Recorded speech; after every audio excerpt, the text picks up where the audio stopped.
Picture this. It's the 7th of December, 1941. The sun barely rising over the Pacific horizon. And a squadron of Japanese, a 6M0 fighters, flies in perfect formation. Their pilots confident, ready to unleash hell on Pearl Harbor. These air aces, veterans of campaigns in China, believe nothing can stop them. But on the ground, a secret invention, an invisible eye called radar, detects their planes 130 miles away, a technological miracle straight out of science fiction.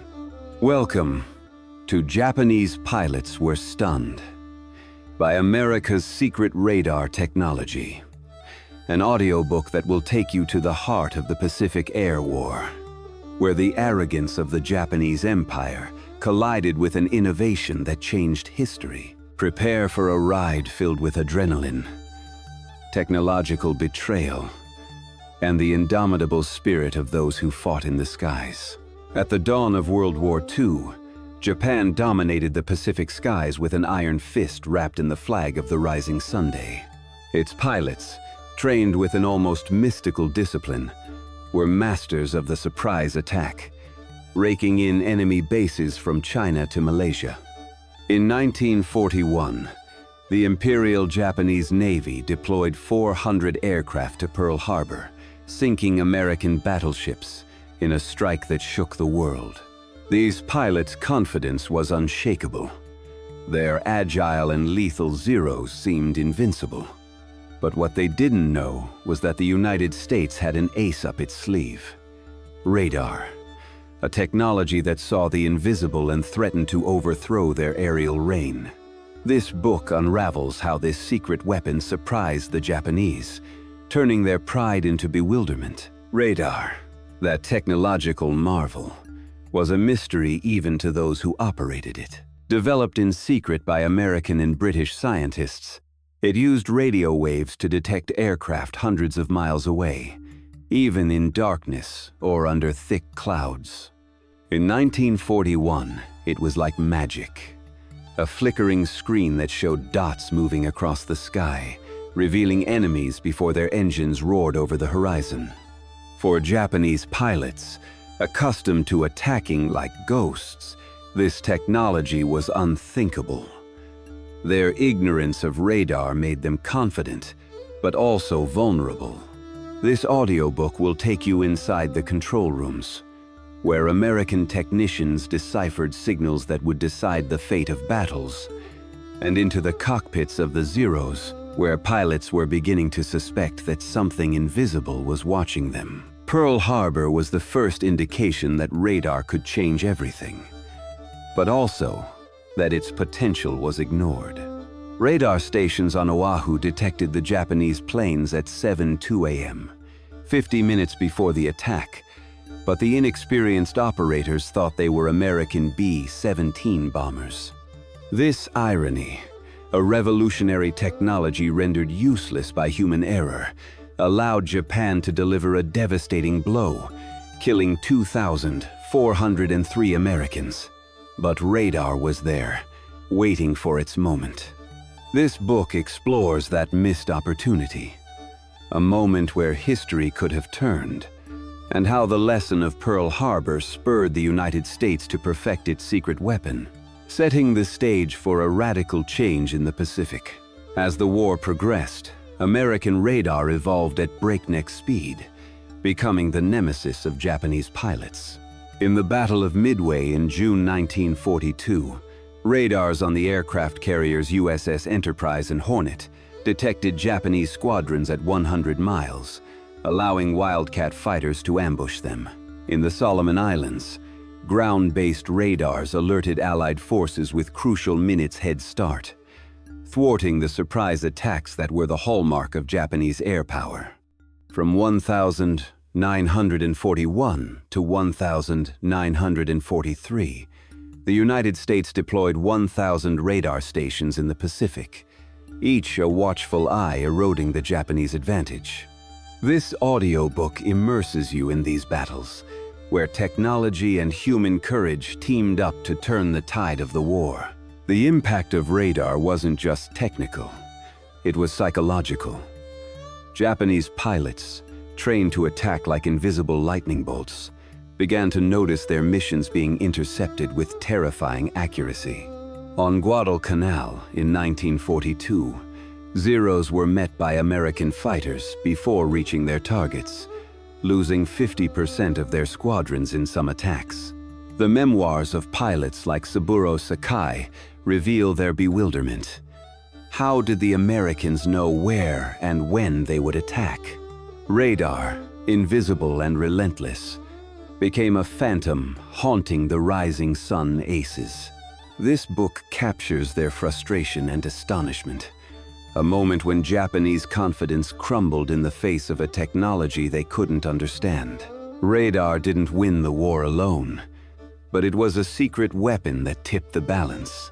Coupled with the mass production of American aircraft, 70,000 fighters and bombers by 1944, and the bravery of pilots like those in the Hellcats, radar ensured Japan's loss of air dominance.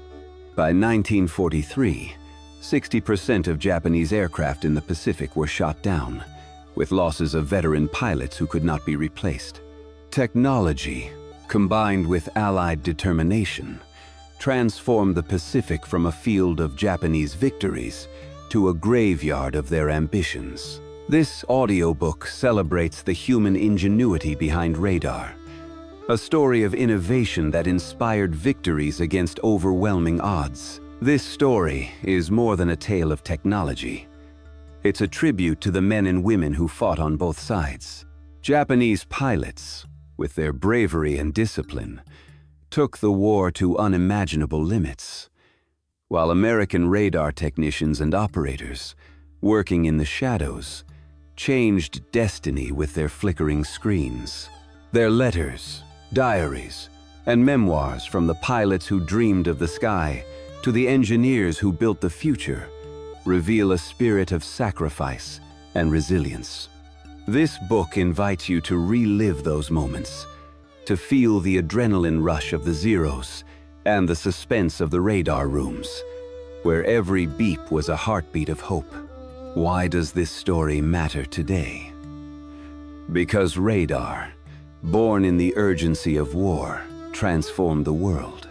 From modern air navigation to meteorology, its legacy lives on in every flight you take and every storm you avoid. But beyond the technology, this audiobook is a reminder of the power of human ingenuity to overcome adversity. The Japanese pilots, with their broken pride, and the Americans, with their secret weapon, teach us that victory is achieved not just with strength, but with game-changing ideas. So subscribe, ring the bell, and join this epic journey across the Pacific, where radar shattered Japanese invincibility. Prepare to dive into 5 chapters packed with action, intrigue, and history lessons. From the pride of the rising sun to the end of its invisibility, we'll explore how seemingly impossible technology changed the war and the world. Could you have piloted a Zero under the invisible gaze of radar? Or would you have been in a control room, deciphering signals that saved lives? Share your thoughts in the comments, and join us for this tale of bravery, innovation, and the clash of titans in the Pacific. Let's begin then. Chapter 1: The Pride of the Rising Sun. At the dawn of World War II, the Empire of Japan dominated the Pacific skies like an invincible dragon, its wings marked with the red circle of the rising Sunday. The pilots of the Imperial Japanese Navy, trained with almost samurai discipline, were the elite of aerial warfare, veterans of campaigns in China who had perfected the art of the surprise attack. By 1941, their confidence was absolute. With 1,500 fighter planes and aircraft carriers like the Akagi and Kaga, they believed no one could stop them. The A6M0, a light and maneuverable fighter with a range of 1,600 miles, was their lethal weapon, capable of outperforming any Allied aircraft. This chapter immerses you in the pride of these air aces, men who flew with the certainty that the Pacific would be theirs, driven by a mix of honor, skill, and imperial ambition. The Japanese pilots were not simple soldiers. They were warriors forged in a culture of sacrifice and precision. Since 1937, in the war against China, they had razed air bases and cities, accumulating thousands of flight hours. An average Imperial Navy pilot had 600 hours of experience, compared to 200 for their American counterparts. Trained in aerobatic maneuvers and ambush tactics, they could turn a zero in the blink of an eye, surprising their enemies. In Malaysia, in December 1941, they destroyed 60 British aircraft on the ground in a single day.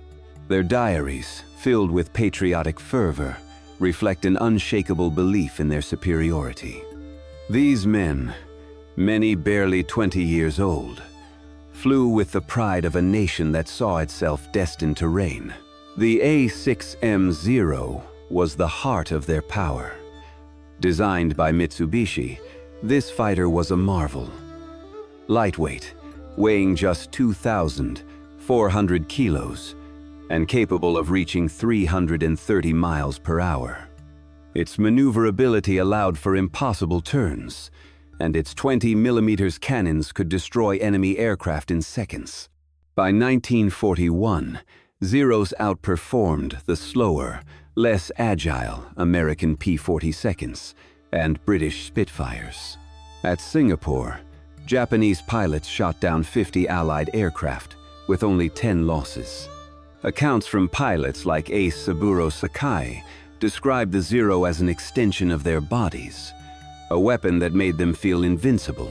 This aircraft was the symbol of Japanese pride, a falcon that soared across the Pacific unrivaled. The surprise attack tactic was Japan's signature. Trained to strike before being seen, pilots used dawn, fog, or clouds to conceal their squadrons. At Pearl Harbor, 353 planes attacked in 2 waves, sinking 4 battleships and killing 2,403 Americans in 90 minutes. The precision was surgical. Aichi D-3, a dive bombers hit targets 500 meters high, while Zero swept for enemy fighters. The Japanese, relying on their stealth, believed their attacks were undetectable. Their commanders, like Mitsuo Fuchida, planned each mission with detailed maps, confident that the enemy would not see them coming.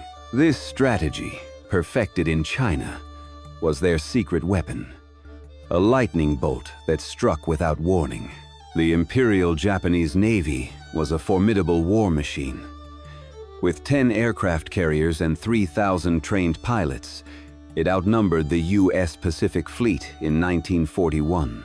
Its ships, like the Shokaku, could launch 70 aircraft in minutes, coordinated by radio with deadly accuracy. In the Java Sea in February 1942, the Japanese sank 5 Allied cruisers with coordinated air attacks, losing only 15 aircraft. The pilots, living in cramped cabins, shared an almost religious fervor for their mission. Their letters, filled with poetry about honor, reveal a devotion that drove them to risk everything.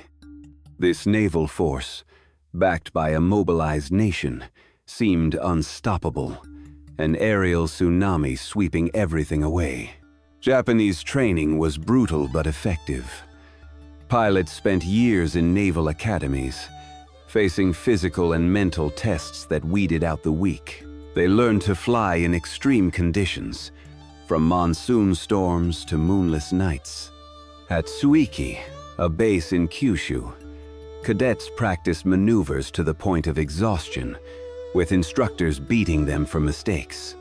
This rigor produced elite pilots, such as Tetsuzo Iwamoto, who shot down 80 enemy planes.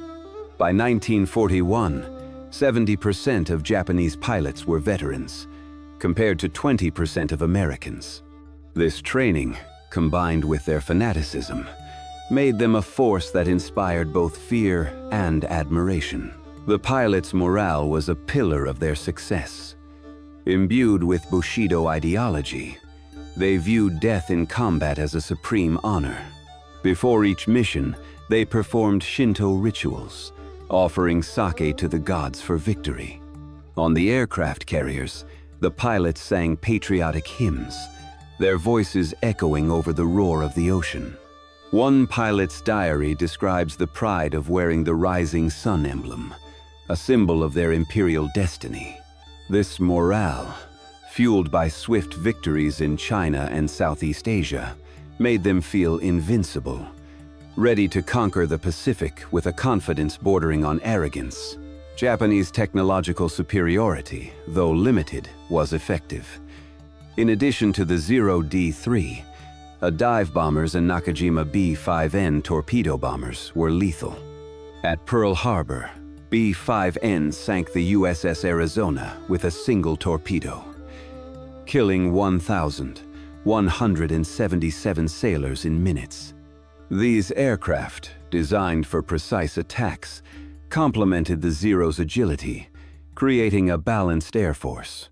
The Japanese, with fewer resources than the United States, maximized each aircraft, repairing them on decks under pressure.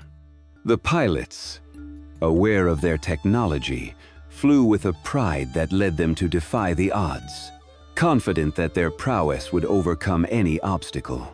Japanese coordination was a deadly art. Carriers operated in groups, launching synchronized waves that overwhelmed enemy defenses. In the Battle of the Coral Sea in May 1942, the Japanese coordinated 120 aircraft to sink the USS Lexington, losing only 20. Pilots, communicating by radio, executed maneuvers like an aerial ballet, with Zeros protecting bombers. One officer's account describes the thrill of seeing 50 aircraft flying in formation, a spectacle that seemed unstoppable. This coordination, honed over years of war, was the key to their early dominance, a testament to their skill and planning. The psychological impact of their victories was immense. Each attack, from Pearl Harbor to Ceylon, sent a message to the world. Japan was an unparalleled air power. In 1941–42, the Japanese conquered the Philippines, Malaya, and Singapore, shooting down 500 Allied aircraft with only 100 losses. The pilots, celebrated as heroes in Tokyo, received medals and sake in public ceremonies. Their stories, published in newspapers, inspired a nation that dreamed of an Asian empire.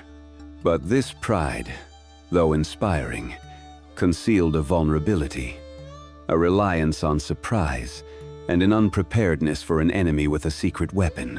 Japanese culture shaped these pilots. Loyalty to Emperor Hirohito was absolute, and many viewed their mission as a divine mandate. On aircraft carriers, pilots wrote haiku poems before flying, reflecting on honor and death. One pilot, in his journal, compares his Zero to a sacred falcon, meant to hunt in the name of Japan. This mindset, though powerful, blinded them to the weaknesses of their strategy. Confidence in their invincibility caused them to ignore rumors of Allied technology that could see them coming, a mistake they would soon pay dearly for. The camaraderie between pilots was a bond of steel. On aircraft carriers, they shared frugal meals and laughter, strengthening bonds that sustained them in combat. One pilot describes nights singing under the stars, promising to protect one another. This brotherhood, forged in adversity, drove them to fly bravely, even on suicidal missions. At Pearl Harbor, the pilots toasted with sake before the attack, swearing loyalty until death. But this camaraderie, though inspiring, could not protect them from what lurked, an invisible enemy that would soon shatter their confidence. Japanese strategy depended on speed and stealth. Aircraft carriers moved like ghosts, attacking bases before primitive Allied radars could react. In Java, 1942, the Japanese destroyed 30 Dutch planes on the ground, losing only 5. The pilots, trained to exploit surprise, flew low, using clouds for concealment. One commander recounts the thrill of seeing an unsuspecting enemy base, its planes exploding before takeoff. This tactic, perfected over years of war, was their greatest strength, but also their Achilles heel, as they failed to anticipate an enemy that could see beyond the horizon. Japanese leadership fueled their pride. Figures like Admiral Isoroku Yamamoto, mastermind of Pearl Harbor, inspired pilots with speeches about imperial greatness. Yamamoto, a brilliant strategist, believed that a swift strike would cripple the United States, giving Japan control of the Pacific. By 1941, his plan seemed foolproof, with victories that humiliated the Allies.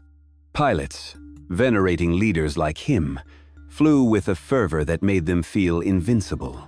But Yamamoto, though a genius, did not anticipate radar, a technology that would soon expose the cracks in his strategy. Japanese morale was a driving force of war. Pilots, imbued with propaganda portraying them as godlike heroes, flew without hesitation. In the Philippines, in December 1941, they destroyed 100 American planes at Clark Field, losing only 7. Their victories, celebrated in Tokyo, reinforced their belief in invincibility. One pilot writes of the pride of seeing the Japanese flag flying over conquered bases. This morale, though powerful, blinded them to reality. The United States was developing technology that would soon detect them, shattering their illusion of being ghosts in the sky. Japanese preparation was exhaustive. Pilots practiced complex formations, memorizing maps of the Pacific with obsessive precision. At the Kagoshima base, they simulated attacks against mock-ups of Pearl Harbor, perfecting every maneuver. This rigor produced lethal squadrons, capable of coordinating 100 aircraft without error. Off Ceylon in April 1942, the Japanese sank 2 British cruisers with precise attacks, losing only 10 aircraft. The pilots, confident in their training, believed that no defense could stop them. But this confidence, though inspiring, left them vulnerable to an enemy that would soon see them coming.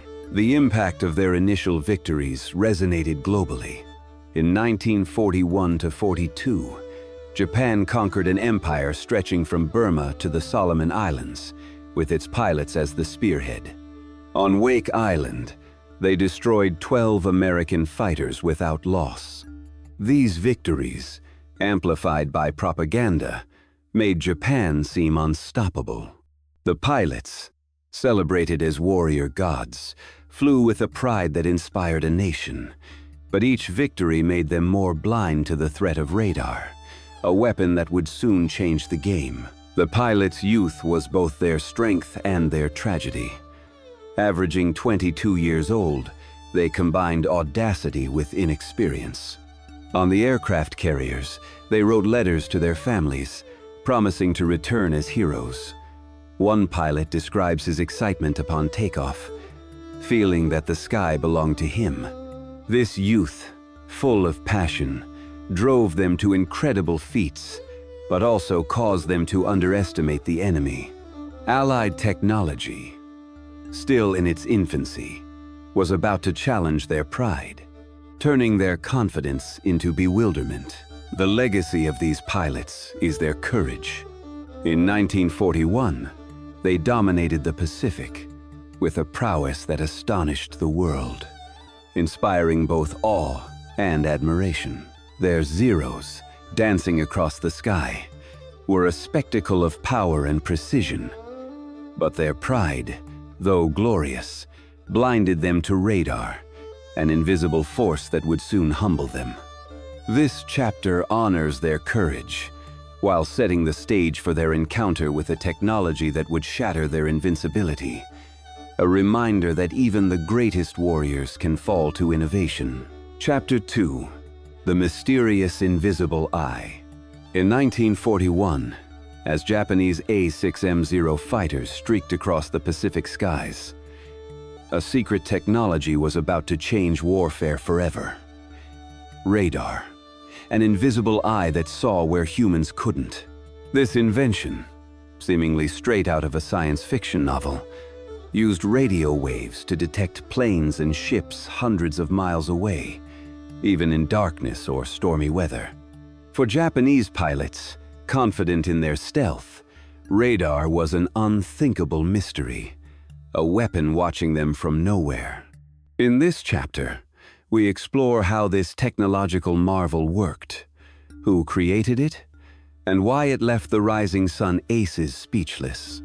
Prepare for a journey to the heart of a revolution that transformed the Pacific, a testament to human ingenuity that defied the odds. Radar, short for radio detection and ranging, was an idea so bold it seemed like magic.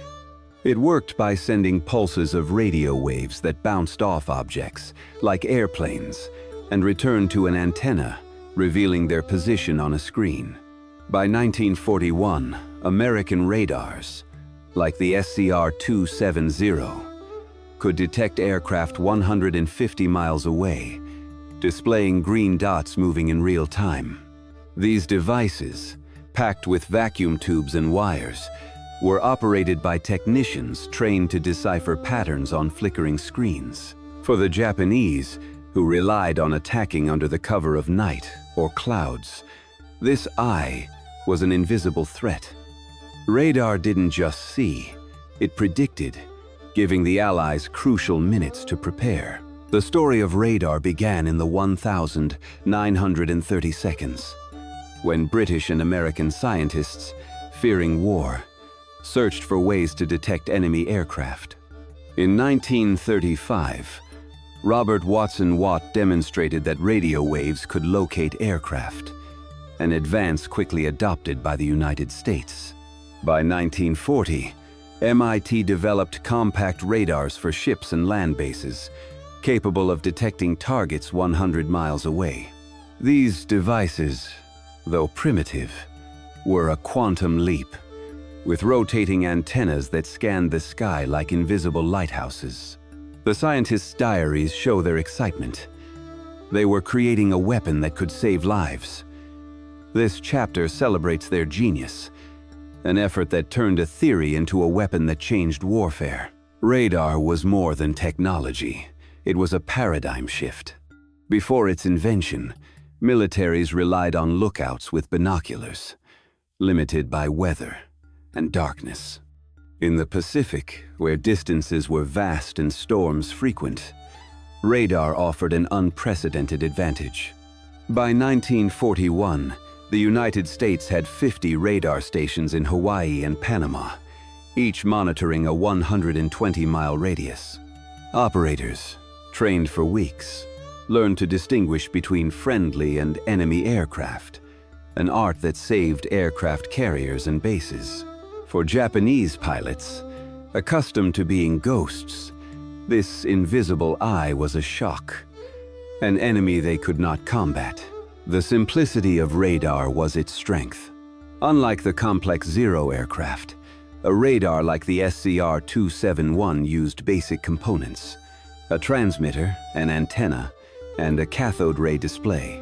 The waves traveled at the speed of light, detecting a squadron 80 miles away in seconds. At Pearl Harbor, a radar detected 353 Japanese aircraft at 7:02 a.m., but human error ignored the signal. This failure, though tragic, showed radar's potential. It could see what human eyes could not.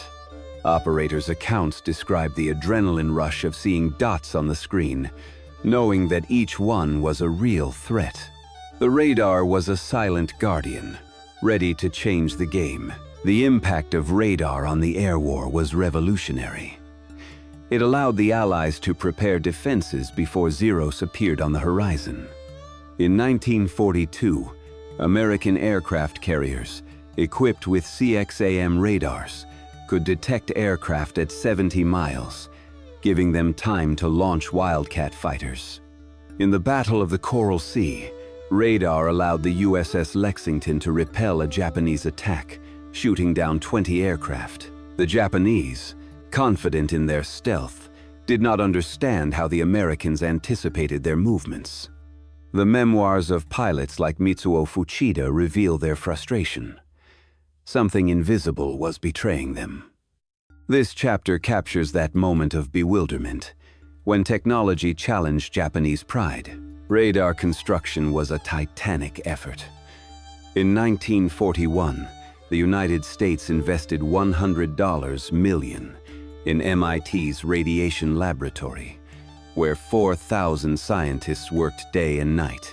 They produced 1,000 radars by 1943, from mobile units for islands to naval systems for aircraft carriers. Each radar required hundreds of hours of assembly, with technicians soldering wires under pressure. Archives show their dedication.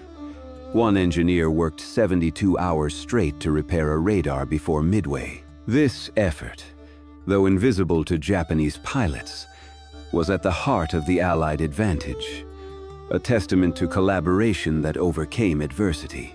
Operator training was crucial. Young recruits, many with no technical experience, learned to read screens in weeks, deciphering signals amid the chaos. In Hawaii, SCR-270 operators worked 12-hour shifts, their eyes glued to flickering screens. A mistake could cost lives, as at Pearl Harbor, but every success saved bases. One operator recounts the thrill of spotting a squadron 100 miles away, alerting fighters that saved an aircraft carrier. This chapter honors their vigilance, a silent effort that thwarted Japanese plans, turning the radar into an unsung hero. The radar was not without its flaws. Early versions, such as the SCR-270, were prone to interference from storms or hills. By 1941, only 10% of operators were fully trained, leading to errors like the one at Pearl Harbor. But the Allies learned fast, improving radars with noise-eliminating filters. By 1942, the SCR-584 radar could track aircraft with an accuracy of 100 meters. The Japanese, without access to this technology, relied on human lookouts, a disadvantage they would soon pay for. This chapter explores how early mistakes forged a stronger technology, an example of human resilience. The Japanese perception of radar was one of disbelief. In 1941, Japan had primitive radars, but they lacked the Allied accuracy.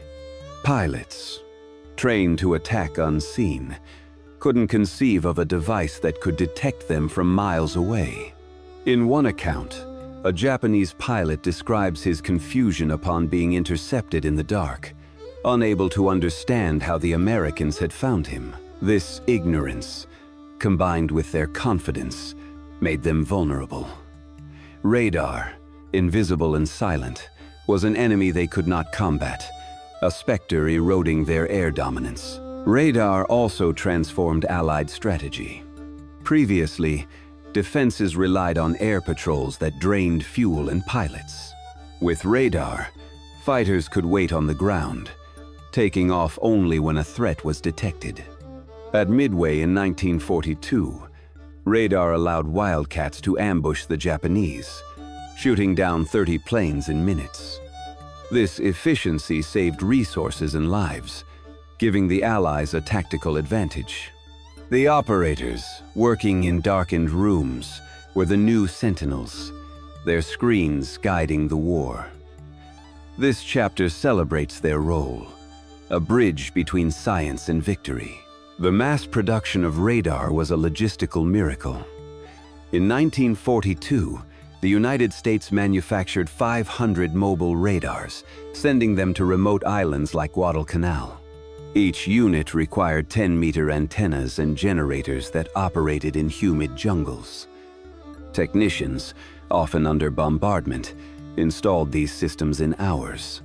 One account describes a team working in the rain to activate a radar before a Japanese attack. This dedication, combined with American industrial production, ensured that radar was everywhere. A watchful eye that never slept. The psychological impact of radar on the Allies was inspiring. Operators, knowing their displays could save aircraft carriers, worked with a passion that defied exhaustion. In one diary, a technician describes the pride of alerting fighters that shot down 15 Zeros. This confidence contrasted with Japanese arrogance, which would soon turn to bewilderment. Radar didn't just detect aircraft, it boosted Allied morale, giving hope in a dark time. This chapter captures that spark of optimism, a reminder that innovation can change destinies. Radar also had tactical limitations. It couldn't distinguish between friendly and enemy aircraft, requiring IFF identification, friend or foe, systems that didn't always work. In 1942, 20% of radar alerts were false alarms, exhausting pilots. But the Allies, learning from every mistake, refined the systems, integrating radars with automatic anti-aircraft guns. In the Solomon Islands, these advances reduced Allied losses by 30%. The Japanese, without this technology, were left behind, their stealth fading. This chapter explores how Allied persistence turned an imperfect tool into a lethal weapon. International collaboration was key. The United States and Great Britain shared patents and data, accelerating radar development. In 1940, the Tizard mission brought the cavity magnetron, a component that made radars smaller and more accurate. This exchange, forged in the urgency of war, produced systems like microwave radar, capable of detecting aircraft at 200 miles. The scientists, working in secret laboratories, were unsung heroes, their advances saving thousands of lives. This chapter honors their collaborative spirit, an example of unity that defeated the enemy. Radar also changed naval warfare. Aircraft carriers, like the USS Enterprise, used radar to detect Japanese squadrons, enabling evasive maneuvers. In the Battle of the Coral Sea, radar saved the USS Yorktown by detecting an attack 60 miles away. The operators, working in darkened rooms under the roar of gunfire, were the first line of defense. One technician recounts the strain of seeing a dot on the screen, knowing it was an enemy squadron. This chapter captures their courage, a quiet effort that protected entire fleets. The Japanese response to radar, though slow, began to emerge. In 1942, they captured an Allied radar in Singapore, but its technology was years behind. Pilots, facing constant interceptions, suspected a secret weapon, but were unable to counter it.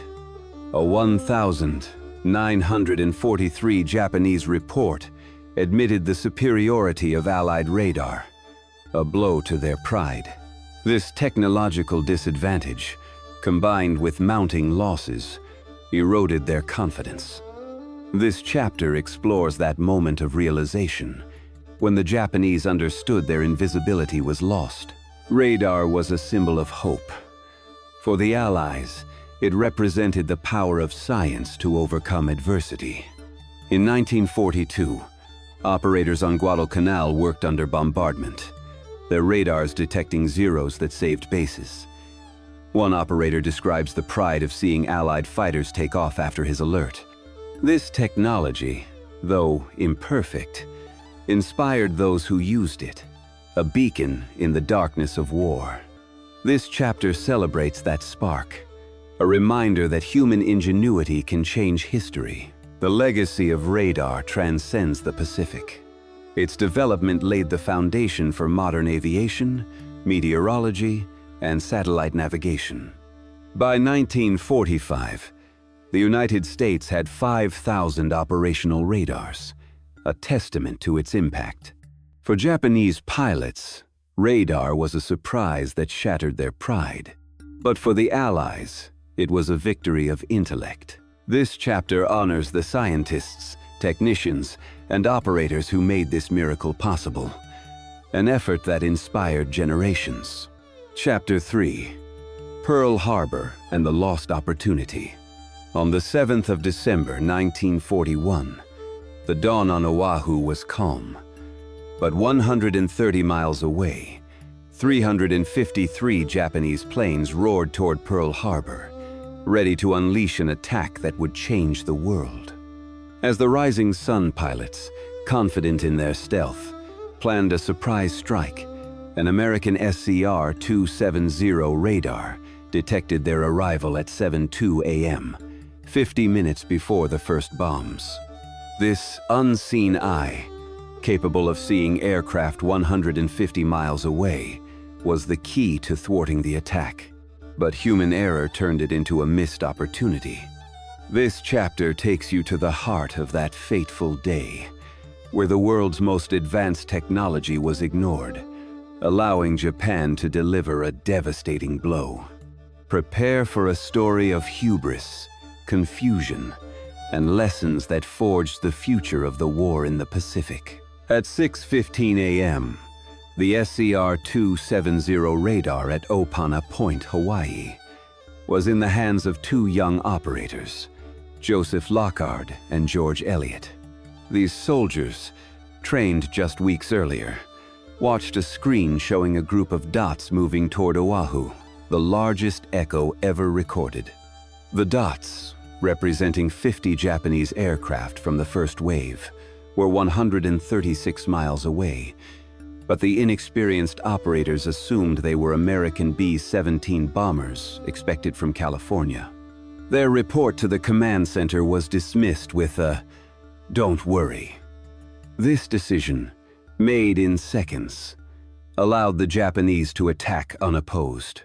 The radar, a technological miracle, was betrayed by a lack of preparation, a mistake that cost 2,403 lives. The Japanese pilots, led by Mitsuo Fuchida, flew with lethal precision. From 6 aircraft carriers, including the Akagi and Kaga, they launched 183 aircraft in the first wave, followed by 170 inches the second. 0 fighters, Aichi D-3, dive bombers, and Nakajima B-5N torpedo bombers attacked Pearl Harbor at 7:55 a.m., sinking 4 battleships and damaging 8 more in 90 minutes. The pilots, confident in their stealth, had no idea that radar had detected them. Their diaries, filled with patriotic fervor, described the thrill of seeing battleships explode under their bombs. This attack, planned for months, seemed perfect. But the radar, ignored, was a warning that Japan did not see coming. The SCR-270 radar was a marvel for its time. With a 10-meter antenna and a range of 150 miles, it could detect aircraft even under clouds. By 1941, Hawaii had 5 radar stations, installed after years of secret development at MIT. But their operation depended on humans, and by December 1941, only 10% of the operators were fully trained. Lockard and Elliott, working grueling shifts, lacked clear protocols for distinguishing enemy from allies. A later military report called the failure a misjudgment, but the truth was deeper. The U.S. military, confident in its isolation, was not ready for war. The radar, though perfect, fell victim to complacency. The irony of Pearl Harbor is that the radar worked exactly as it should have. At 7:02 a.m., it detected aircraft 136 miles away, giving 50 minutes to prepare defenses. Had the command center acted, the P-40 fighters could have scrambled, and the anti-aircraft guns would have been ready. Instead, the American planes, lined up on runways, were destroyed on the ground, with 188 planes lost. The Japanese, unaware they had been detected, celebrated their victory, sinking the USS Arizona with a torpedo that killed 1,177 sailors. This chapter captures the tragedy of that missed opportunity, a moment where technology could have changed history, but humanity failed. The Japanese pilots had no idea about radar. Trained to attack under the cover of dawn, they believed their stealth was absolute. Fuchida, from his bomber, signaled the attack with a "Tora! Tora! Tora!" over the radio, celebrating the total surprise. The Zeros, maneuvering like hawks, swept through the American fighters, while the dive bombers hit targets with surgical precision. In his memoirs, Fuchida describes the clear skies and the confidence that no one was expecting them. But 130 miles away, radar watched them, an invisible eye that Japan could not imagine. This ignorance, though triumphant at Pearl Harbor, would be their downfall. The failure at Pearl Harbor wasn't the radars, but rather the chain of commands. Lieutenant Kermit Tyler, who received the Opana Point report, assumed the echoes were B-17 seconds because no one expected a Japanese attack. Without IFF, identification friend, or foe systems, operators relied on assumptions. In 1941, the US military underestimated Japan, believing an attack on Hawaii was impossible. This error cost 2,335 military personnel and 68 civilians dead, with 1,178 wounded. Post-attack reports show the frustration of the radar operators, who knew their technology had worked. This chapter honors their efforts, a flash of genius obscured by bureaucracy. The immediate reaction to the attack was chaotic. As Pearl Harbor burned, radar operators continued to track the second Japanese wave, but their warnings were ignored in the panic. The battleships USS Oklahoma and West Virginia were sunk, and the base was left in ruins. Japanese pilots, flying low, dodged improvised anti-aircraft fire, losing only 29 aircraft. On the ground, unsuspecting American soldiers ran to their stations, while civilians fled the fire. One radar operator, in one account, describes his helplessness as he watched the dots on the screen, knowing no one was listening. This confusion marked America's darkest day, but also a turning point. The attack galvanized the United States. Hours later, President Roosevelt declared war, and the country mobilized with a fury never seen before. The radar failure at Pearl Harbor was a brutal lesson. Technology, without human preparation, was useless. In 1942, the military tripled operator training, installing 100 new radars in the Pacific. Technicians, inspired by the tragedy, worked tirelessly to improve the systems, adding filters and protocols. A 1,942 military report shows that 80% of operators were now trained, a jump from 10% in 1941. This chapter celebrates that resilience, an awakening that turned defeat into determination. The Japanese, oblivious to the radar, celebrated their victory. In Tokyo, propaganda extolled the attack, with headlines proclaiming the invincibility of the rising Sunday. The pilots, returning to their aircraft carriers, toasted with sake, certain they had paralyzed the United States. But their triumph concealed a truth. The SCR-270 radar had worked, and its failure was human, not technical. Fuchida, in his diary, writes of the euphoria of seeing Pearl Harbor in flames, unaware that a device had detected them.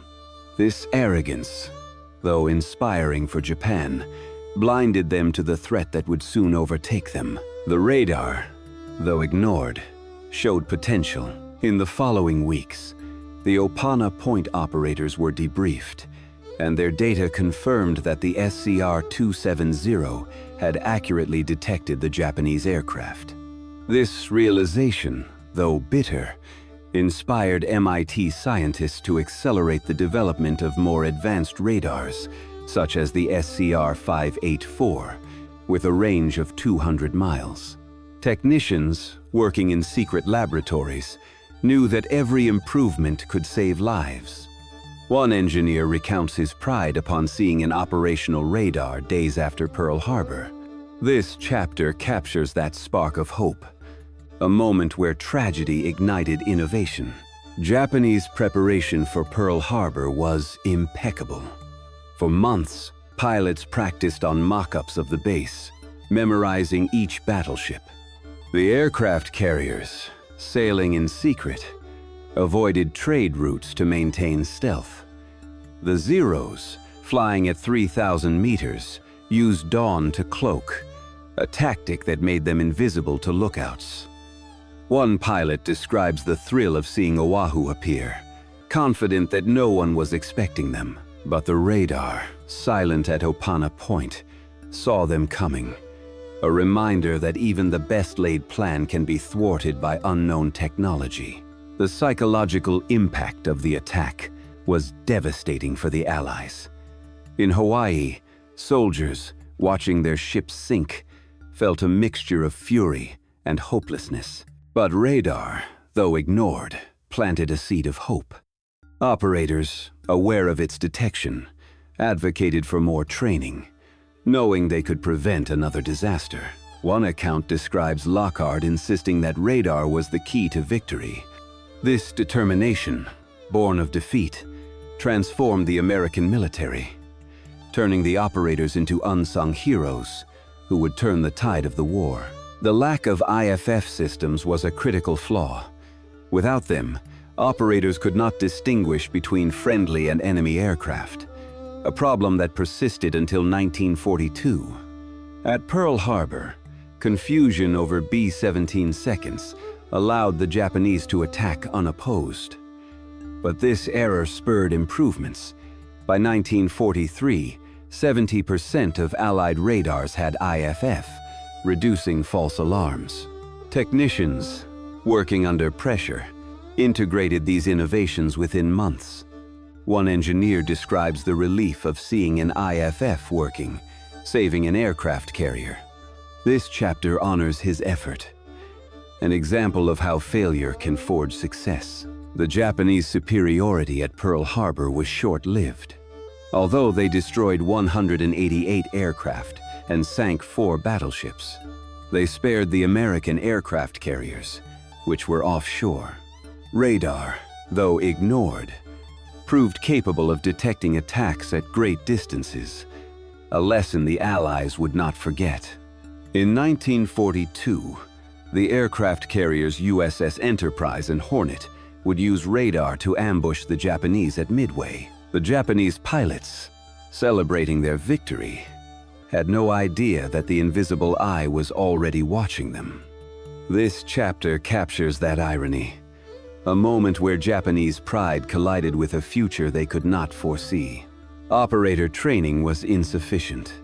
In 1941, many were conscripts with weeks of instruction, working 12-hour shifts. At Opana Point, Lockhart and Elliott operated a radar they barely understood, with no clear protocols. A military report blames this inexperience for the failure.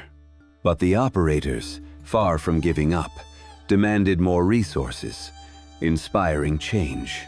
By 1942, the Army trained 5,000 operators, a 500% increase. This chapter celebrates their tenacity, a reminder that even the most serious mistakes can lead to progress. The Japanese reaction to the success at Pearl Harbor was one of blind euphoria. The pilots, returning to their aircraft carriers, believed they had secured the Pacific. In Tokyo, propaganda proclaimed an eternal victory, with parades celebrating the pilots as gods. But radar, though ignored, was a warning. The Japanese, without comparable technology, relied on stealth, an advantage they would soon lose. A Japanese officer, in a 1942 report, admits to not understanding how the Allies improved so quickly. This chapter explores that blindness, a contrast between the Japanese victory and the gathering Allied storm. The legacy of Pearl Harbor was twofold. For Japan, it was a tactical triumph that filled them with pride, but also a strategic blunder that awakened a giant. For the Allies, it was a tragedy that revealed the power of radar, spurring its development. In 1942, the United States installed 200 more radars in the Pacific, each a guardian against future attacks. The operators, learning from their mistake, became the vanguard of the war. This chapter honors their transformation, an example of how defeat can ignite the spark of victory. The missed opportunity at Pearl Harbor was a turning point. Radar, though ignored, proved it could change the war, giving the Allies an advantage Japan could not match. The operators, working in the shadows, were the new heroes, their screens guiding the fate of the Pacific. A technician recounts the thrill of knowing their radar could save lives, a purpose that drove them to perfect it. This chapter captures that spark of hope, a moment where failure became the engine of a technological revolution. Chapter 4. The Pacific Gyre. In the summer of 1942, the Pacific was about to become the scene of historic change. Japanese pilots, confident in their air dominance after Pearl Harbor, believed their surprise attacks would remain unstoppable. But American radar, a secret weapon evolving at breakneck speed, was poised to change the game. From the Battle of Midway to the campaigns in the Solomon Islands, radar allowed the Allies to detect Japanese squadrons before they struck, shattering the stealth tactics that had been the key to their success. This chapter immerses you in the moment when the invisible eye of radar tipped the balance, turning Japanese arrogance into bewilderment and marking the beginning of the end of their air supremacy. Prepare for a story of ingenuity, bravery, and an epic turn in the Pacific War. The Battle of Midway, in June 1942, was radar's first devastating blow against Japan. The U.S. aircraft carriers, USS Enterprise and Hornet, equipped with CXAM radars, detected 108 Japanese aircraft at 100 miles range, allowing F-4F Wildcat fighters to ambush them. In one day, Japan lost 4 carriers: Akagi, Kaga, Soryu, and Hiryu, and 248 aircraft, with 3,057 casualties. The Japanese pilots, hoping to surprise the Allied fleet, were caught off guard, losing 60% of their aircraft within hours. The memoirs of Mitsuo Fuchida, the leader of the attack, describe the chaos of being intercepted before reaching their target. Radar, silent and accurate, was the unseen hero that turned the tide of the war. The CXAM radar, installed on American aircraft carriers, was a technological marvel. With a range of 70 miles, it could detect aircraft at 20,000 feet, giving the Allies 10 to 15 minutes to prepare defenses. At Midway, radar operators, working in darkened rooms under the roar of gunfire, alerted the Wildcats, which shot down 30 Zeros in minutes. One operator recounts the adrenaline rush of seeing dots on the screen, knowing that each blip was a real threat. This system, perfected after the failure at Pearl Harbor, transformed aircraft carriers into floating fortresses, capable of anticipating and neutralizing attacks. This chapter celebrates its impact, a testament to human ingenuity that thwarted Japanese pride. In the Solomon Islands, beginning in August 1942, the SCR, 270 ground-based radar became the guardian of Guadalcanal. These stations, installed in jungles under bombardment, detected Japanese squadrons at 120 miles, allowing Allied fighters to take off in time. In the Battle of Guadalcanal, the radars warned of a 50-plane attack, saving Henderson Field and shooting down 25 Zeros. Japanese pilots, accustomed to attacking unseen, faced fierce resistance, losing 50% of their squadrons on some missions. One Japanese pilot, Saburo Sakai, writes of his confusion upon being intercepted in the dark, unable to understand how the Americans knew his position. Radar was redefining air warfare. The evolution of radar was a miracle of speed and scale. Between 1941 and 1943, the United States deployed 1,000 radar stations in the Pacific, from remote atolls to aircraft carriers. The SCR-584, introduced in 1942, offered an accuracy of 100 meters and was integrated with automatic anti-aircraft guns. In the Battle of the Coral Sea in May 1942, the USS Lexington's radar detected 70 Japanese aircraft at 60 miles, saving the carrier from a surprise attack. Technicians, working through rain and enemy fire, installed these systems in hours. One engineer recounts the pride of activating a radar just before an attack, saving lives. This chapter honors their dedication, an effort that turned technology into victory. Japanese pilots began to suspect something was wrong. On Guadalcanal, their attacks, planned for dawn or fog, were intercepted with terrifying precision. On one mission, 40 Japanese planes were ambushed, losing 22 minutes. The memoirs of pilots like Sakai reveal their frustration. How did they know where we were? It was as if they could see us from the sky. Radar, invisible and relentless, was an enemy they could not combat. Their confidence, forged in victories like Pearl Harbor, crumbled in the face of an adversary who saw them coming. This chapter captures that shock, a moment where the pride of the rising sun collided with reality. Radar didn't just detect, it transformed Allied strategy. Previously, fighters patrolled endlessly, draining fuel and pilots. With radar, wildcats waited on the ground, taking off only when necessary. In the Battle of the Eastern Solomons in August 1942, radar enabled the Allies to shoot down 30 Japanese aircraft, losing only 7. This efficiency conserved resources and boosted morale. One American pilot describes the thrill of taking off after a radar alert, knowing he had the advantage. Radar was a force multiplier, turning the Allies into predators rather than prey. Radar production was an industrial feat. MIT's Radiation Laboratory, with 4,000 scientists, produced 500 mobile radars in 1942, sending them to islands like Tulagi and Espiritu Santo. Each unit required 10-meter antennas and moisture-proof generators. The technicians, often under bombardment, worked tirelessly.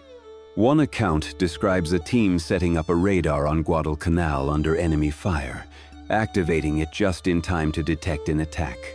This logistics, backed by American industry, ensured that the radar was everywhere, a watchful eye that never blinked. This chapter celebrates that titanic effort, a pillar of the Allied victory. Radar operators were unsung heroes. Trained for weeks, they worked 12-hour shifts, deciphering signals on flickering screens. At Midway, one operator alerted of a Japanese attack 90 miles away, buying time to save the USS Yorktown.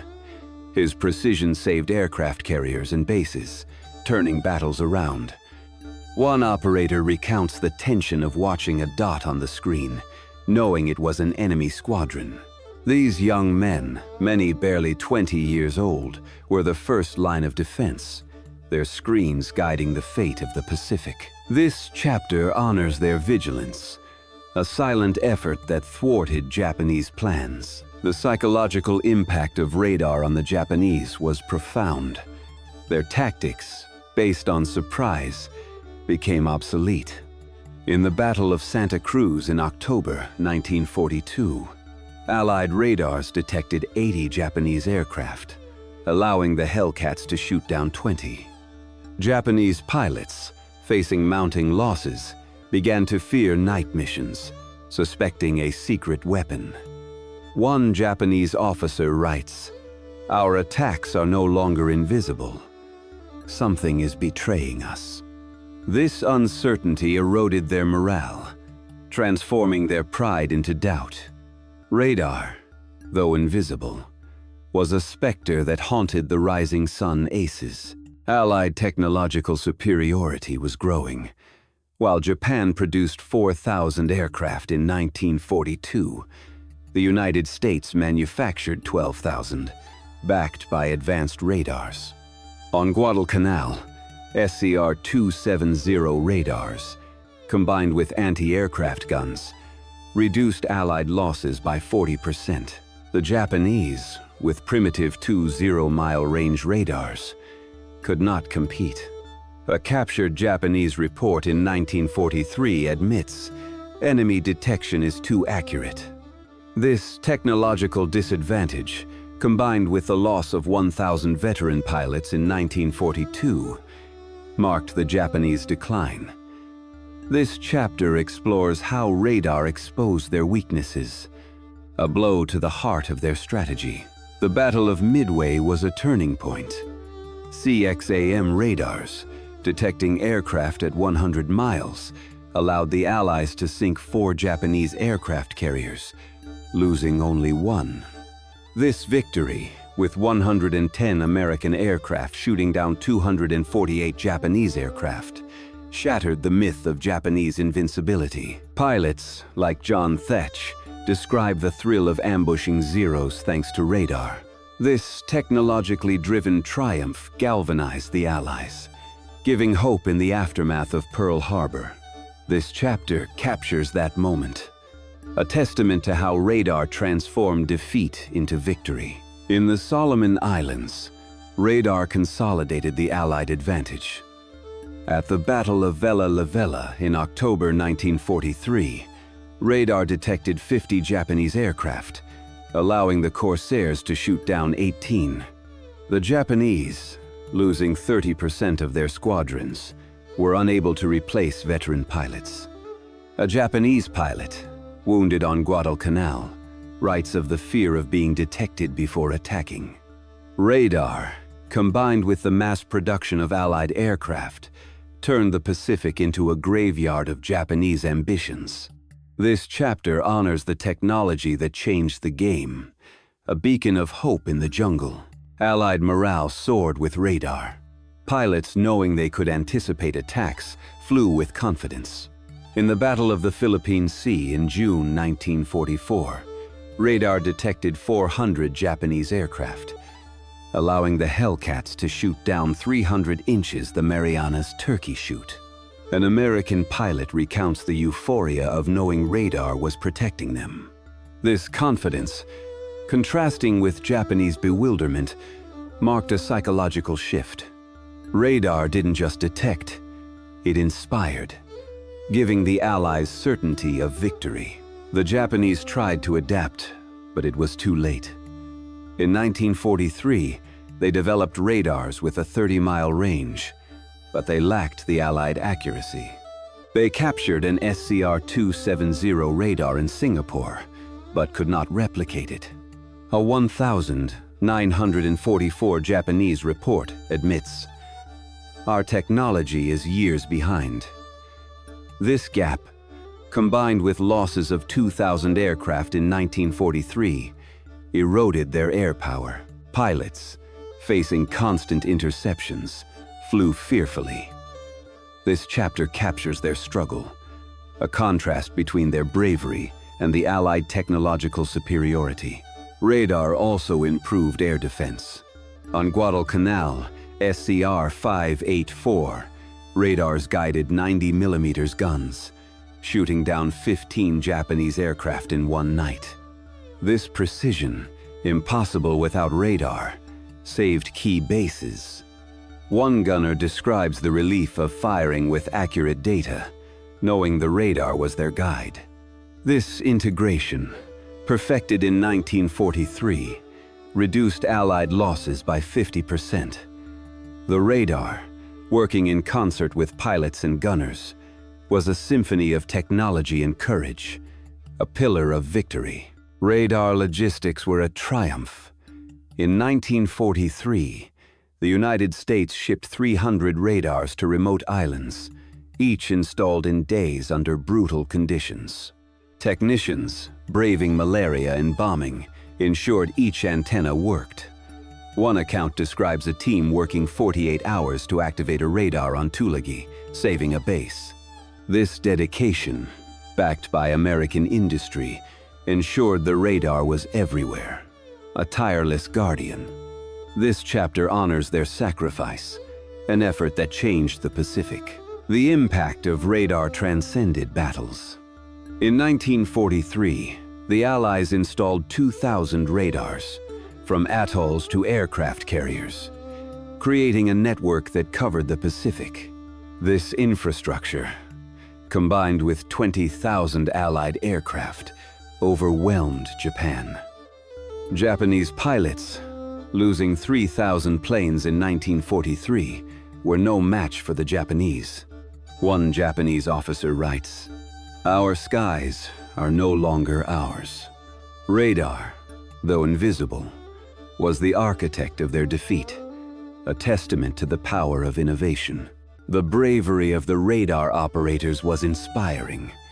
In darkened rooms, under constant pressure, they deciphered signals that saved lives. In the Battle of Leyte in October 1944, one operator detected 100 Japanese planes, enabling an ambush that shot down 50. Their work, though unseen, was crucial. This chapter honors their legacy, a reminder that heroes are not always on the front lines, but in the shadows, guiding victory with flickering screens. Chapter 5. The End of Invisibility. In 1943, the once unstoppable pride of the rising sun began to crumble under the relentless gaze of American radar. Japanese pilots, masters of the surprise attack, discovered to their horror that their missions were no longer invisible. Radar, an unseen eye that detected their zeros from hundreds of miles away, thwarted their stealth tactics, eroding their air dominance. From Guadalcanal to the Philippine Sea, this secret technology allowed the Allies to anticipate and crush Japanese attacks, marking the end of their invincibility. This chapter takes you to the heart of this transformation, exploring the reactions of Japanese pilots, the superiority of radar, and how this silent weapon forever changed the war in the Pacific. Prepare for a tale of bewilderment, sacrifice, and the power of human innovation. The Battle of Guadalcanal in 1942–43 was a turning point where radar showed its lethal force. SCR-270 radars, installed in the jungle, detected Japanese squadrons at 120 miles, giving F-4F Wildcat and Corsair fighters time to ambush them.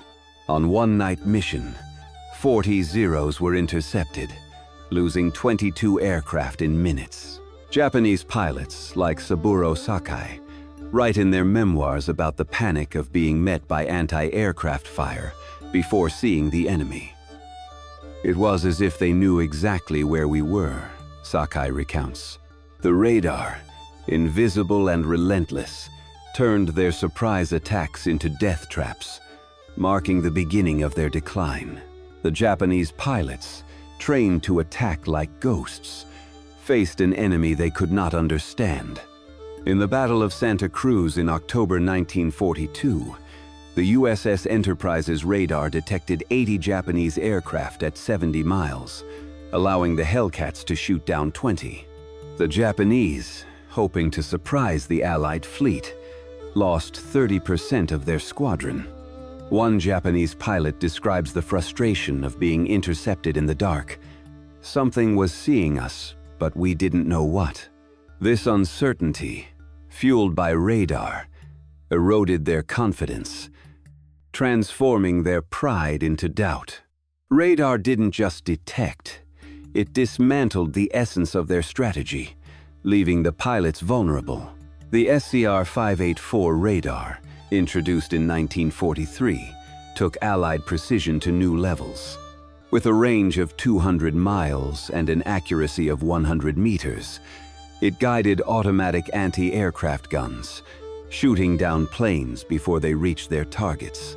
In the Battle of Vella La Vella, October 1943, this radar enabled the Allies to destroy 18 of 50 Japanese aircraft. Operators, working in darkened rooms, celebrated every dot that disappeared from the screen, knowing they had saved lives. One operator recounts the thrill of guiding an attack that thwarted a Japanese raid. This chapter celebrates his skill, a testament to how technology amplified human courage. Allied numerical superiority, combined with radar, was overwhelming. In 1943, the United States produced 20,000 aircraft, while Japan barely managed 5,000. Radars, deployed at 2,000 stations from atolls to aircraft carriers, created an impenetrable network. In the Battle of the Philippine Sea in June 1944, radars detected 400 Japanese aircraft, allowing Hellcats to shoot down 300 inches the Marianas Turkey shoot. The Japanese, losing 75% of their aircraft, were unable to replace veteran pilots. One Japanese officer writes, "Our skies are empty. The enemy sees us first." Radar, coupled with mass production, sealed Japan's fate. Japanese pilots tried to adapt, but their efforts were insufficient. In 1943, Japan developed radars with a range of 30 miles, but they lacked the Allied accuracy. They captured an SCR-270 radar in Singapore, but were unable to replicate it at scale. A 1,944 Japanese report admits, "Enemy detection is beyond us." Pilots, facing constant interceptions, flew fearfully, avoiding night missions. One pilot describes the strain of knowing that every mission could be an ambush. This chapter captures their struggle, a contrast between their bravery and the Allied technological superiority that overwhelmed them. The psychological impact of radar was devastating. Japanese pilots, forged in Bushido culture, viewed defeat as a disgrace. On Guadalcanal, the loss of 1,000 veteran pilots in 1943 left Japan with inexperienced recruits. Tetsuzo Iwamoto's memoirs reveal his despair. "We flew blind, knowing we were expected." Radar, by eliminating their stealth, shattered their morale, turning the air aces into prey. This chapter explores that collapse, a moment when technology transformed warriors into victims of an invisible enemy. Allied morale, on the other hand, soared. American pilots, backed by radar, flew with renewed confidence. In the Battle of Leyte in October 1944, radar detected 100 Japanese aircraft, allowing the Hellcats to shoot down 50. One Allied pilot describes the euphoria of knowing radar was protecting them. "We were hunters, not prey." Operators, working 12-hour shifts, felt the pride of saving aircraft carriers. One operator recounts the satisfaction of seeing a Japanese squadron disappear from his screen. This chapter honors their spirit, a beacon of hope that lit up the Pacific. Radar transformed air defense. By 1943, SCR-584 radars integrated with 90mm guns, were shooting down aircraft with unprecedented accuracy. At the Battle of Bougainville in November 1943, these systems destroyed 15 Zeros in one night, saving an Allied base. Gunners, guided by radar data, fired with confidence, knowing their targets were confirmed. One gunner describes the relief of working with radar, rather than firing blindly. This integration, perfected under pressure, reduced Allied losses by 50%, a testament to the power of coordinated technology. Radar logistics were a triumph. In 1943, the United States deployed 500 mobile radars on remote islands, each installed under bombardment and storms. Technicians, battling malaria and exhaustion, ensured each antenna worked. One account describes a team working 72 hours on New Georgia to activate a radar, saving a base from a surprise attack. This dedication, backed by American industry, created a surveillance network that spanned the Pacific. This chapter celebrates their sacrifice, an effort that turned atolls into fortresses. The desperate Japanese resorted to kamikaze tactics in 1944, but even these suicidal attacks were thwarted by radar. In the Battle of Leyte Gulf, radar detected kamikaze squadrons at 80 miles, allowing the Allies to shoot down 70 aircraft. The Japanese pilots, knowing they would be detected, flew with resignation. One kamikaze pilot writes in his last letter, "I know they will see us, but I will fly for the Emperor." This bravery, though tragic, could not overcome the advantage of radar. This chapter honors their sacrifice, while highlighting the power of the unseen eye. Radar also changed naval warfare. Allied aircraft carriers, like the USS Hornet, used CXAM radars to maneuver against Japanese attacks. In the Battle of Santa Cruz, radar saved the Enterprise by detecting an attack 60 miles away. The operators, working in darkened rooms under the roar of gunfire, were the first line of defense. One operator describes the strain of watching a dot on the screen, knowing it was an enemy squadron. This chapter captures their courage, a quiet effort that protected entire fleets. The loss of veteran pilots was catastrophic for Japan. In 1943, 60% of its aces, such as Tetsuzo Iwamoto, were shot down, leaving recruits with barely 200 hours of flight time. In contrast, Allied pilots, backed by radar, were accumulating experience. In the Battle of the Philippine Sea, radar-guided Hellcats outnumbered Zeros 10-1. One Japanese pilot writes, "Our best men are gone. We are flying against an enemy who always sees us." This gap, amplified by radar, marked the collapse of Japanese air power. The Japanese reaction to radar was one of disbelief and frustration. By 1944, they had captured more Allied equipment, but their industry could not produce comparable radars. A Japanese report laments, "The enemy detects us before we can attack." Pilots, facing losses of 70% on some missions, flew with fatalism. One officer describes the desperation of planning attacks, knowing they would be intercepted. This chapter explores that helplessness, a contrast between their determination and Allied technological superiority. Radar also inspired Allied innovations. In 1944, microwave radars, with a range of 300 miles, made it possible to detect aircraft on the high seas. In the Battle of Okinawa, these systems guided Hellcats to shoot down 200 Japanese planes. Scientists working at MIT refined each model, adding IFF systems to prevent false alarms. An engineer recounts the pride of watching radar save a fleet. This chapter celebrates their genius, an effort that transformed warfare into a precision science. Japanese morale collapsed. By 1944, pilots, facing constant interceptions, wrote fatalistic letters. "We flew to our deaths, knowing they were watching us," one pilot wrote. The loss of 5,000 aircraft in 1944 left Japan defenseless. Radar, by eliminating their stealth, turned their missions into suicides.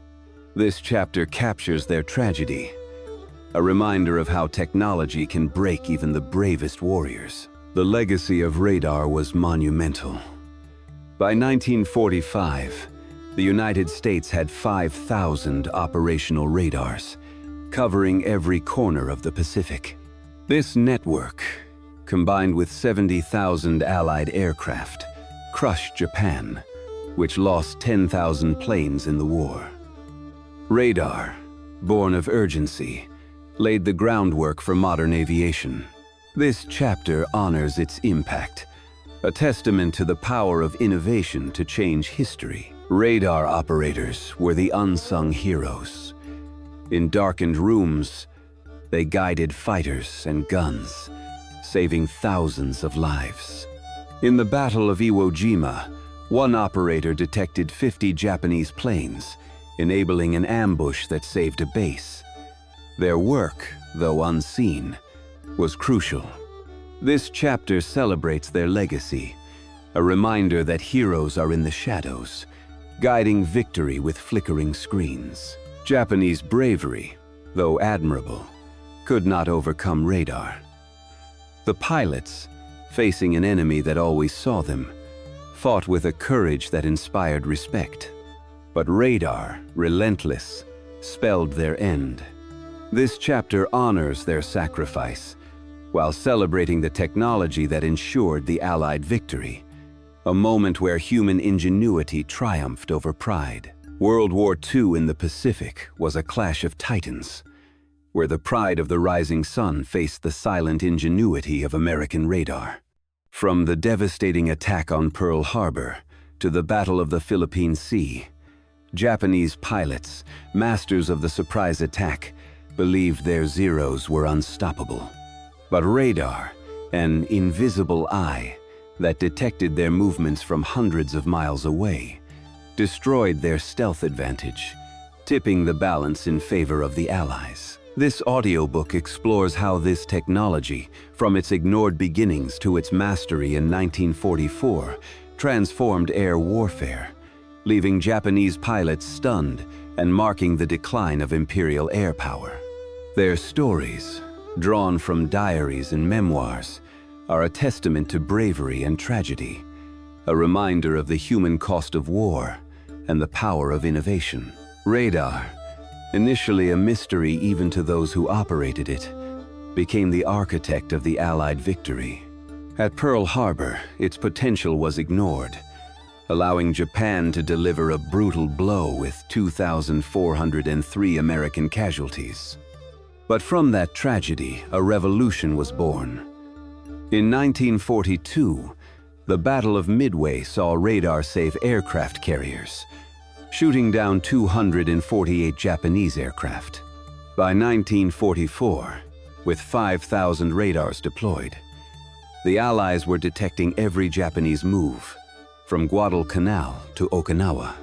The loss of 70% of Japanese aircraft in the Battle of the Philippine Sea, known as the Marianas Turkey Shoot, showed how radar, combined with the mass production of 70,000 Allied aircraft, crushed the Japanese Air Force. This technology, born of human ingenuity, changed the war and the world. The Japanese pilots, forged in Bushido discipline, faced an enemy they could not combat. Their bewilderment, captured in the memoirs of aces like Saburo Sakai, reveals the frustration of being intercepted in the dark, their surprise tactics nullified. In 1943, Japan lost 3,000 veteran pilots, irreplaceable compared to the rookie recruits who succeeded them. These pilots' letters, filled with haiku poems and vows of honor, contrast with their growing fatalism. "We fly knowing that we are seen," one wrote before a kamikaze attack. Their bravery, though admirable, could not overcome radar, a specter that turned hunters into prey. This chapter honors their sacrifice, an echo of humanity amidst defeat. On the other hand, radar galvanized the Allies, inspiring a confidence that transformed the war. Operators, working in darkened rooms with flickering screens, saved aircraft carriers and bases from Midway to Leyte. MIT scientists, with 4,000 brilliant minds, perfected radars like the SCR-584, capable of guiding guns with an accuracy of 100 meters. Allied pilots, backed by this technology, flew like predators, shooting down Zeros with a 1-0-1 advantage in 1944. One operator describes the thrill of watching a Japanese squadron disappear from his screen, knowing he had saved lives. This story celebrates their dedication, a beacon of hope that lit up the Pacific. The impact of radar transcends the war. Its advances, from the cavity magnetron to IFF systems, laid the foundation for modern aviation, meteorology, and satellite navigation. By 1945, the 5,000 Allied radars were a testament to the collaboration between scientists, technicians, and operators, an effort that saved thousands of lives and ensured victory. For the Japanese, radar was a surprise that shattered their pride. But for the world, it was a spark of progress. The memoir of an MIT engineer reflects this legacy. We built an eye that saw beyond the clouds, and with it, a future. This audiobook pays tribute to that vision, a reminder that innovation can overcome even the most powerful empires. The tragedy of the Japanese pilots and the triumph of the Allies are two sides of the same coin. The former, with their Zeros dancing in the sky, represented a courage that inspired awe. The latter, with their radars and Hellcat fighters, embodied the resilience of human ingenuity.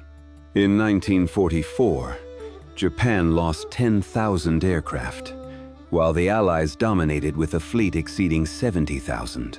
But beyond the numbers, there are the stories. Pilots writing final letters, operators monitoring screens under bombardment, scientists dreaming of a better world. This audiobook unites their voices, showing that the war, though brutal, revealed humanity's power to create and endure. As we close this narrative, we pay tribute to all those who fought in the Pacific, the Japanese pilots, whose pride was defeated by an invisible enemy, and the Allies, whose technology lit the path to victory. Radar, an invention that seemed like science fiction, changed the destiny of nations, proving that ideas can be more powerful than armies. May these stories, preserved in diaries and flickering screens, serve as a reminder. In adversity, human ingenuity shines brightest, guiding us toward a future where peace prevails over war. Subscribe and share this epic journey, because the story of radar is the story of our ability to overcome the impossible.